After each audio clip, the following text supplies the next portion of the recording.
And now, it's the moment you've all been waiting for. The Drunken Tyromancy Show!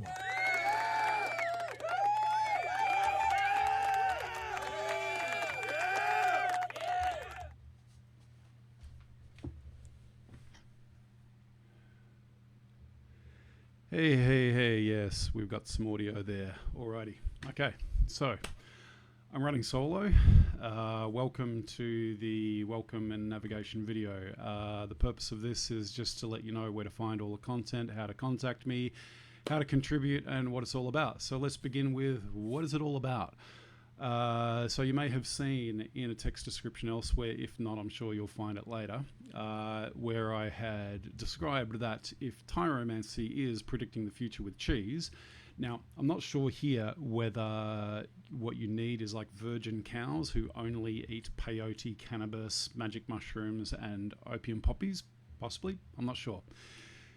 It sounds likely. But anyway, so if somebody at some stage in history at least believed that they could predict the future with cheese. And I found that fascinating. And yeah, so I thought, like, combine it with drunken boxing, the form of kung fu. If you don't know what that is, go have a look for Jackie Chan's early movies when he was a young man. Some very funny sort of visual comedy because his character basically needs to get quite drunk in order to fight well. And that's what this style is about. It's about being sort of very loose in the body. So drunken tyromancy, therefore, is a form of psychic martial art, or psionic kung fu, where we use wine, cheese, and sarcasm or satire to achieve a sense of, catharsis, releasing our pent-up emotions and frustration that we have accumulated as a result of living on an insane asylum planet where the lunatics are running the asylum. And that's what it's all about. For me, I need a lot of this. I need a lot of this catharsis to get over that feeling that, like, there's something very, very, very wrong with the world. Anyway, I'm sure you know what I'm talking about, especially if you've been watching the kind of podcasts that I do and on which subject. All the various platforms where you can publish stuff. I mean, look, I've got a huge learning curve with trying to get all this audio engineering stuff going, and I don't know what I'm doing because the documentation sucks. But I basically had a look at all my favorite podcasts and where they were publishing to. I had a look at the differences between the types of content each platform can publish and what their policies are on censorship and so forth. Not that they actually use that word, but that's what it is. And what I found was that it seems the best place to begin is that I will put written content, of course, on Substack, given that that site has specialized for written publishing. I mean, I know that they allow audio and video content as well, but like they began as a specialist site for written publishing. So essentially, kind of like for each episode, I would make a written article, which is my beginning point, because what I want to do is to write about something that I'm interested in, and then through that come up with the ideas of what to do for a video. So I'll have that written content. It'll go to Substack. There'll probably be a copy as well on Locals, and then there might be a sort of short version, a teaser of it on, posted through to Facebook or Twitter or whatever, which will then, bring people back to these sites where they can find the full version. The video stuff, I think, will sort of come into a few categories where what I want to achieve is where, like, there are episodes. So I could sort of come on and speak and then introduce like a little pre-recorded bit, which might be some sketch comedy or something else that I've recorded or some interview that I did, whatever it happens to be. And then it comes back to me talking again, so that, like, I have this kind of constant sort of thing of, me talking through everything, but then you've got the actual pre-recorded bits in there amongst it as well, whatever they happen to be. But of course I could do a live interview as well. I could do live streaming so that, like, I actually, have some audience engagement. But there's just so much to learn about everything that I'll begin with purely pre-recorded stuff only. So if you really, really want to get involved in live streaming stuff, it may take me a while. Please be patient. I will get there. In the meantime, those episodes, of course, and the pre-recorded bits inside them, they can sort of be broken down to smaller sort of shorts and teasers and stuff like that. But that, of course, requires a bit of the video editing stuff. And that's, again, like, it's a whole other learning curve. And I've just been going through that tonight and struggling to really understand, certain things with that as well, just because I had seen a different piece of software for it years ago, but that one costs money, and I'm trying to do it with free software. And the free versions of things aren't always easy, but then I got a cheaper paid license for something, but still, it's not what I was expecting. And the documentation, again, it's not helping much. So yeah, I've just got trying to cram as much into my brain as possible as quickly as I can. So again, audio engineers, if you're out there and you have some free time, video editors and stuff, if anybody can sort of help, if anybody can help teach me, that would be fantastic. But in the meantime, I'm flying solo. So what else can I say? So the written document, you'll find the article for this first welcome video. So it's like a welcome article, if you will. That has like all of the links for all the different platforms. I'm not publishing them to all of them straight away, but the accounts are there already and set up. So the first ones will just be Locals, Rumble, Substack, and then some of the mainstream things like Twitter and Facebook and YouTube to sort of put through shortened versions of the content. Partly also because, with their censorship being the way that it is, I don't want to feed that beast where they are also quite greedy in terms of the chunk of things that they keep in terms of the amount of money that gets made out of your content. Excuse me, it's not pubic hair, it's just my own hair. Sorry. And sorry about knocking the mic too. I'm in a little cramped space here, so I know that this makes a bump through to the recording. So I'm just kind of doing my best to get everything together and to publish through there. I would like to get it through to Odyssey and BitChute and other places, but I just have to get solid on what I'm doing first. And what else is there? So down the bottom of that document, there are contact details. There are places to donate and support and subscribe, like Locals, Buy Me a Coffee, and direct through Stripe and PayPal. And if you want to send me a message, I think that the PayPal and Stripe ones have a little text box where you can write a message as you make a donation. I'm not sure if the other two do. There's certainly the email address there for anybody who can't afford to support. And there's also a contact form on the parent website that I set up, which is basically covering all of my projects, which I would like to do at some stage. But, some of them are huge, big things that I've been working on for years and years and years. And so this is a way of me starting with something to hopefully build an audience, build smaller projects, and each smaller project builds up to like where hopefully, we can do bigger and bigger and bigger projects. And where I also hope that through the audience of this show, I might be able to meet the very people who have the skill sets that I need to be able to do certain things on other projects, and we can all work together to make those things happen. Anyway, so what else is there to discuss on this video? Well, let me just run it through my head again. So we've got the document there where you can find the links, where you can find how to connect, where you can find how to contribute. The content, is just going to be sort of varied. Like the topics could be anything really. I mean, I love the idea of doing interviews. I love the idea of talking to a lot of people. And I love the idea of teaching as well. So things that I've learned in my life from my own study, my own research, my own thinking, I can share that with you guys. And I mean, I do really do a lot of thinking because I have way too much time on my hands. This is partly because I have spinal damage, I have other injuries, so I'm physically restricted from some of the things that I used to do. I don't know if I mentioned it in this take, because I've done several takes of this tonight and kind of screwed up a lot of them, but if I didn't mention it in this take, I've done over 120 jobs in my life, and that includes everything from agricultural work, lifting sheep, picking fruit, you name it, through to warehouses and distribution centres, manufacturing, product assembly, customer service and sales, both by telemarketing kind of situations, or like, being on a help desk for a health insurance fund, through to doing highly technical business development and sort of solution selling stuff for manufacturing, engineering, design companies, and other jobs like that. I've done copywriting. I've done business consulting, where I try to help people solve their problems. I've done kitchen handing. I've swept streets. I've pumped gas. I've cleaned cars. I actually have to spend quite a lot of time thinking back over the years to think of all the things that I've done. I've shoveled concrete dust, construction, demolition, industrial maintenance, rigging, scaffolding, audio-visual engineering.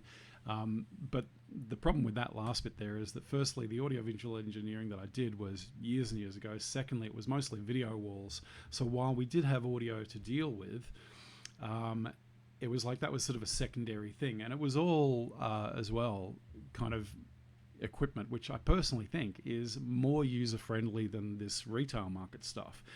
Because the stuff that you use in a professional job, it's like, it's logical and sensible, and also you're working with other professionals who, they kind of take you under their wing and they teach you stuff properly.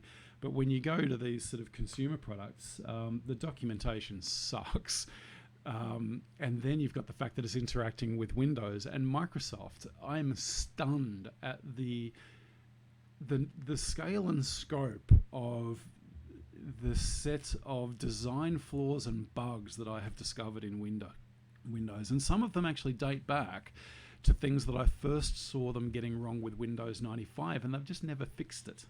So it went from Windows 95 to Windows 98 to Windows XP to Windows like Millennium Edition, Metro, Vista, 7, 8, 8.1, whatever else was in there, through to Windows 10. And now they're dragging into Windows 11 and screwing up the user interface at the same time, because it seems to me that Microsoft actually doesn't understand why people buy Windows.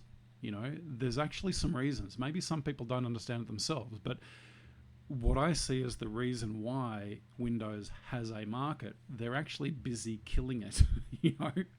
So it's kind of like, at a certain cutoff point, people are just going to switch across to Mac or Linux, because Windows will no longer offer the one thing that made it useful. And they've certainly botched up the whole audio connection thing. I mean, it is bizarre, the things that I've seen Windows doing with this. For example, like duplicating the exact same audio device at the same time in the same interface, such that you can set two completely conflicting and contradictory set of inputs and outputs. And then there's the old legacy sound stuff from Control Panel, which can say something else. Now, that should not be possible. Anybody who's ever studied any computer programming should tell you, that should not happen. You should never design something in a way where that is... You wouldn't even be able to get in the back end and force it to do it without literally rewriting the goddamn code. So I don't know why they've done this, but they have, and it makes no sense whatsoever. So when you're trying to route audio from a device that isn't plugged directly into the Rodecaster through the laptop to the Rodecaster, where it can be affected by the faders and other effects on the Rodecaster, then taken back up to the laptop again, you're really not being helped in this whole process. Nothing of it makes sense. And what I found in the end is that all I could really do was experiment. It's like, because things that should have worked didn't, things that didn't work, shouldn't have worked did. And loads of things end up with like reverb and echo and background static, and you just end up having to change a million things. So what I'm hoping is that through your support and through anybody that I can make, sort of contact with who understands sound in depth, I have another laptop. It's my older one. It's still quite good though. And so I want to keep that as a specialized machine for this. I'm currently using a different machine, but this one's sitting here closer to me where I should be able to like reach across, hopefully in the end, like where I'm just going to try not to bump this too hard, just move it out of the way a little bit, just so I don't cause that bump in your sound. But where I should be able to reach across and affect like what's going on in the connection here without having to get up from the seat and go over there, because at the moment I'm going to be walking back and forward and it's not ideal, but it's all I can do. So anyways, doing my best under challenging circumstances, trying to teach myself as I go. And if I didn't say it already, yeah, my goal is to get as much content produced as quickly as I can. I'll try to make the first bunch of things to be mostly free so that people can come in and get a sample of things before committing to supporting me on a regular basis. But of course, the rate at which I can produce material is partly dependent on how quickly I'm learning all these other things. Because sometimes you hit a problem where it will take you many, many hours to figure out the solution. And so there goes your recording time. And then unless you can do everything in one take, well, there goes your editing time as well. Yeah, so I'm trying, and hopefully I'll produce something that you enjoy. But yeah, lots of logic, lots of philosophy, lots of politics, lots of serious subjects, but not trivialized, but taken the piss out of, and not necessarily the subject matter, but the opinions of those who keep bullshitting to us.